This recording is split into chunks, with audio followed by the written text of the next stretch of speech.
पंचगंगा नदीची संथ गतीनं इशारा पातळीकडे वाटचाल सुरू आहे। 42 बंधारे पाण्याखाली गेलेले आहेत। वाहतूक विस्कळीत झालेली आहे।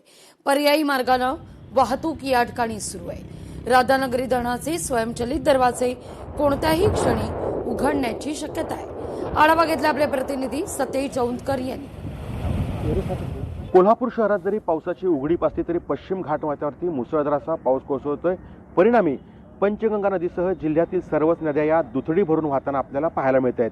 मी सध्या आहे कोल्हापुरातल्या छत्रपती शिवाजी महाराज पुलावरती आणि ती दृश्य दाखवतोय की पंचगंगा नदी आहे ती या ठिकाणी दुथडी भरून वाहताना आपल्याला या ठिकाणी दिसून येते। या परिसरातील सगळी मंदिरं आहेत ती पाण्याखाली गेलेली आहेत। सध्या पंचगंगेची पाणी पातळी ही 33 फुटांवरती वाहत असून इशारा पातळी ही 39 फूट आहे तर धोका पातळी ही 43 फूट असल्याचं आपल्याला पाहायला मिळतंय। त्यामुळे संथ गतीनं इशारा पातळीकडे पंचगंगेची वाटचाल जी आहे ती या ठिकाणी सुरू झालेली आहे। साधारणतः राजाराम बंधाऱ्यासह 42 बंधारे आहेत ते पाण्याखाली गेल्यामुळे वाहतूक काहीशी विस्कळीत झालेली आहे।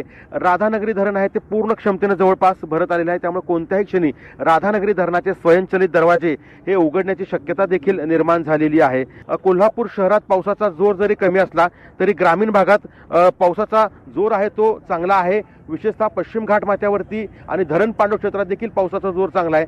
त्यामुळे राधानगरीसह जिल्ह्यातील सर्वच धरण क्षेत्रांमध्ये पाऊस आहे तो दमदार पडतोय। त्यामुळे धरणांची पाणी पातळी ही झपाट्याने वाढताना आपल्याला पाहायला मिळते। परिणामी जिल्ह्यातील सर्वच नद्या या दुथडी भरून वाहत आहेत आणि संथ गतीनं इशारा पातळीकडे वाटचाल करताना आपल्याला पाहायला मिळत आहेत। सतेज औंधकर, लोकशाही मराठी, कोल्हापूर। लोकशाही मराठी ऐका, पहा, जागरूक रहा।